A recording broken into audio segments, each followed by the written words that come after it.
विद्यार्थी मित्रों, good morning. आज हम 24 का प्रकरण कबीर के दोहे सीखेंगे।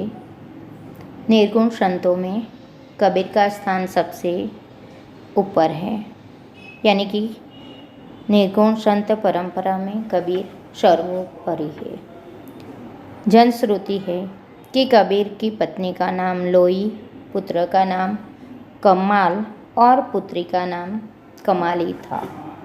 तत्कालीन सामाजिक अव्यवस्था के कारण कबीर विधिवत शिक्षा नहीं पा सके, किंतु प्रेम का ढाई अक्षर पढ़कर पंडित हो गए थे। उन्होंने कहा कि मसी का गत छुयो नहीं, कलम गह्यो नहीं हाथ। कबीर को स्वामी रामानंद से वेदांत का, सूफी कवि शेख तकी से सूफी मत का और वैष्णव साधुओं के संपर्क में आने से अहिंसा का तत्वज्ञान मिला। उनकी कविता अनुभव का अथाह ज्ञान भंडार है।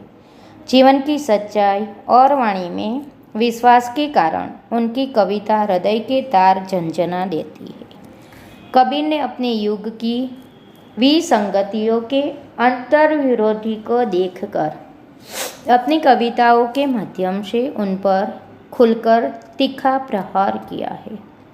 मैं कहता आखिन की देखी, तो कहता कागद की लेखी से स्पष्ट होता है कि वे जन्म से विद्रोही, समाज सुधारक, धर्म सुधारक और अपने समय के अनुरूप कवि थे।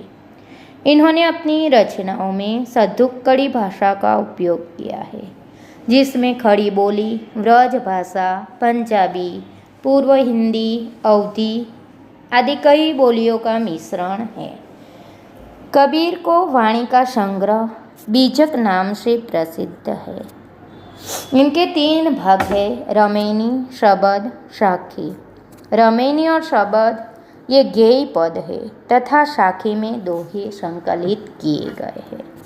प्रस्तुत दोहों में कबीर ने विभिन्न पहलुओं पर दृष्टिपात किया है। प्रथम दोहे में परमात्मा घट घट में व्याप्त है, फिर भी हम उसे देख नहीं पाते। दूसरे दोहे में मुझ में जो कुछ है वह ईश्वर का ही है और वह ईश्वर को सौंपने में अपना कुछ नहीं रह सकता है। तीसरे दोहे में जन्म सार्थक करने हेतु साधु पुरुषों की संगति करने का। चौथे दोहे में अप्रामाणिक रूप से संपत्ति इकट्ठी करके उनमें से दान करने से स्वर्ग प्राप्त नहीं हो सकती है। पांचवें दोहे में दुर्जनों की सज्जनों की विशेषता है। छठे दोहे में दूसरों की संपत्ति देखकर दुखी होने के बजाय ईश्वर ने हमें जो दिया है उनमें संतोष रखना चाहिए। सातवें दोहे में संसार के पंचरत्न के बारे में तथा 8वें में बाह्याडंबर का विरोध किया है। 9वें में सुख में भी भगवान को याद किया जाए तो दुख हो ही नहीं, यह समझाया है।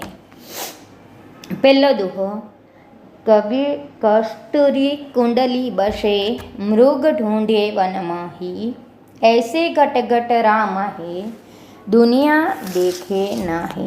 कस्तूरी यानी मृग की, हिरण की नाभि में से मिलने वाला सुगंधित पदार्थ। यह शब्द समूह आपको पूछा जाता है कि मृग की नाभि में से मिलने वाला सुगंधित पदार्थ यानी कि कस्तूरी। कस्तूरी कुंडली यानी नाभि में रहती है। मृग ढूंढे वन माही, उसकी सुगंध आने पर मृग कस्तूरी को ढूंढने के लिए जंगल में, वन में इधर उधर घूमता है। उसी प्रकार मनुष्य भी परमात्मा को ढूंढने के लिए अनेक तीर्थ धामों में भटकता रहता है। परमात्मा तो घट घट में व्याप्त है। प्रत्येक मनुष्य के हृदय में परमात्मा वसते हैं, पर व्यक्ति को इस सत्य के बारे में पता ही नहीं है, सत्य को समझ नहीं पाते। और मनुष्य भी जिस प्रकार मृग कस्तूरी को ढूंढने के लिए वनों में भटकता रहता है, उसी प्रकार मनुष्य भी परमात्मा को ढूंढने के लिए अनेक तीर्थ धामों में जाता है। अपने हृदय में ही ईश्वर, कबीर जी हमें समझाते हैं कि हमें अपने हृदय में ही ईश्वर की खोज करनी चाहिए। दूसरा दोहा, मेरा मुझ में कसु नहीं, जो कसु है सो तेरा, तेरा तुझको सौंप दे, क्या लागेगा मेरा। हे परमात्मा, कबीर कहते हैं कि हे परमात्मा, मेरे अंदर जो कुछ भी है वह मेरा नहीं है, जो भी है वह तुम्हारा है, तुम्हारा ही दिया हुआ है। जो तुम्हारा है उसे मैं तुम्हें सौंपता हूँ, क्योंकि उसमें से किसी से भी मेरा कोई संबंध नहीं है, मेरा कुछ भी नहीं जाता। तीसरा दोहा है, संत मिले सुख उपजे, दुष्ट मिले दुख जाय, सेवा कीजिए संत की, जो जन्म कृतार्थ हो जाए। यह दोहे का भावार्थ पूछा जाता है। संत मिले सुख उपजे, सज्जनों की, संतों की का संग करने से हमें सुख प्राप्त होता है। दुर्जनों के संग रहने से हमें दुख मिलता है। तो हमें प्रत्येक मनुष्य सुख की प्राप्ति की चाहता है। तो ऐसे मनुष्य को कबीर ने कहा है कि हमें सुख प्राप्त करने के लिए, सुखी होने के लिए संतों का संग करना चाहिए। संतों के मिलने पर सुख का अनुभव होता है और दुष्ट के मिलने पर मन दुखी हो जाता है।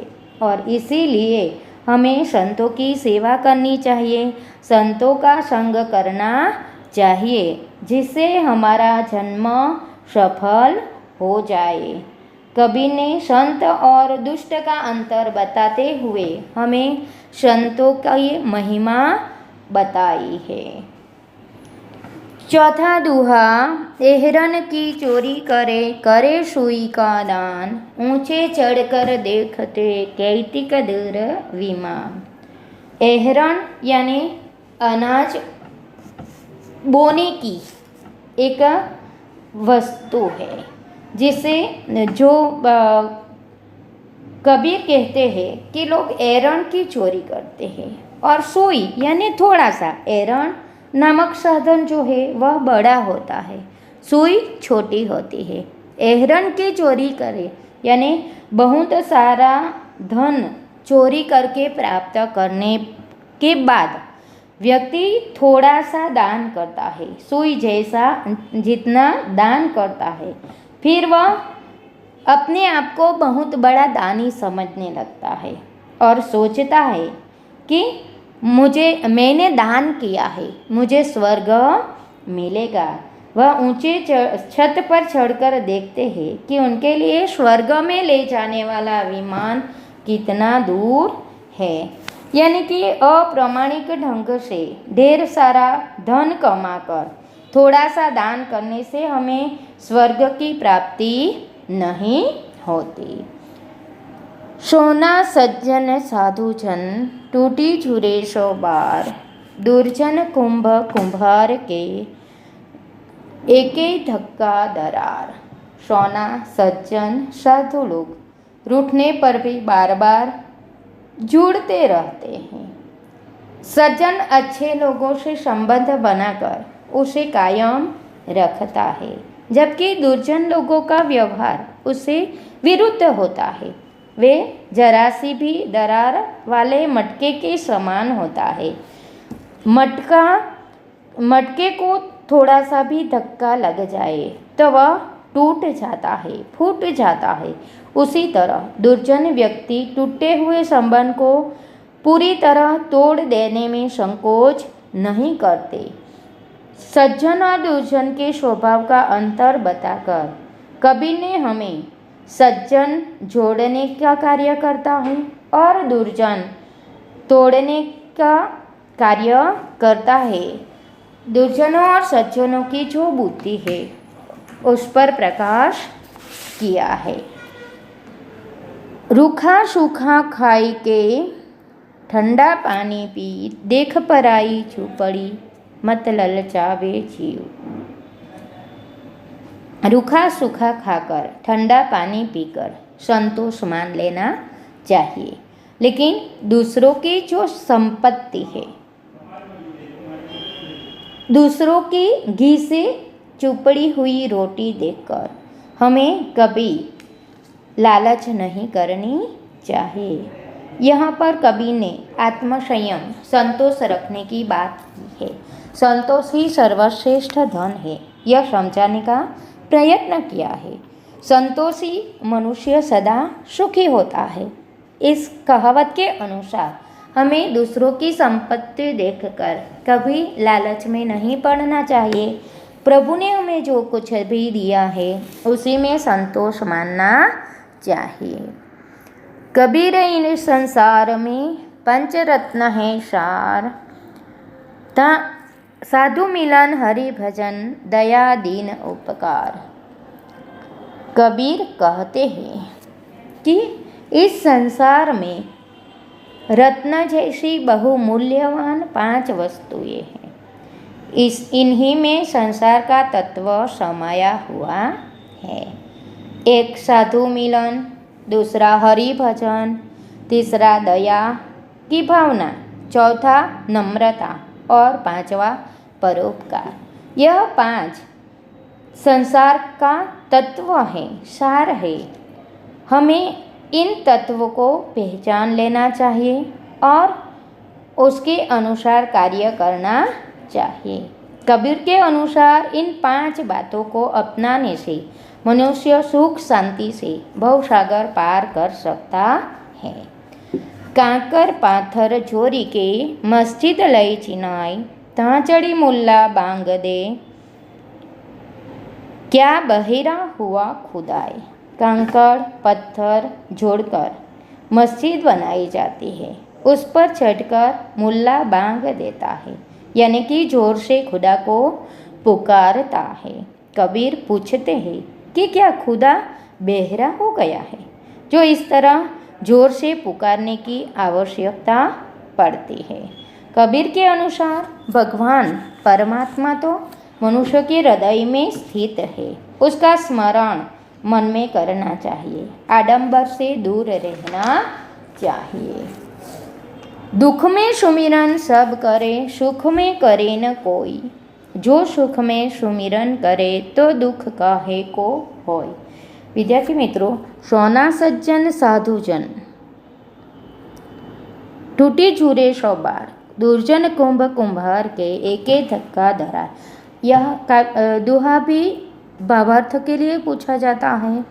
लास्ट दुहा, दुख में सुमिरन सब करे, सुख में करे न कोई, जो सुख में सुमिरन करे तो दुख काहे को होय। यह दुहा भी भावार्थ के लिए पूछा जाता है। प्रत्येक मनुष्य सुख के समय में भगवान को याद नहीं करते। जब उसके जीवन में दुख आता है तो दुख में लोग भगवान को याद करते हैं, सुख में भगवान को भूल जाते हैं। कबीर कहते हैं कि यदि हम सुख में हो या दुख में, हमें हमेशा भगवान को याद करना चाहिए। यदि हम सुख के समय में भगवान को याद किया करें तो दुख आए ही नहीं। कबीर यही कहना चाहते हैं कि दुख हो या सुख, हमेशा भगवान का स्मरण करते रहना चाहिए। तो विद्यार्थी मित्रों, आ दुहो पण भावार्थ माटे समझाव्यो छे। एक प्रश्न, मृग कस्तूरी को कहाँ ढूंढता है? यह प्रश्न भी बार बार पूछा जाता है। मृग कस्तूरी को वनों में इधर उधर ढूंढता रहता है। दूसरा प्रश्न, सबसे श्रेष्ठ धन कौन सा है? तो सबसे श्रेष्ठ धन संतोष है। घट घट में व्याप्त कौन है? तो परमात्मा घट घट में व्याप्त है। तो विद्यार्थी मित्रों,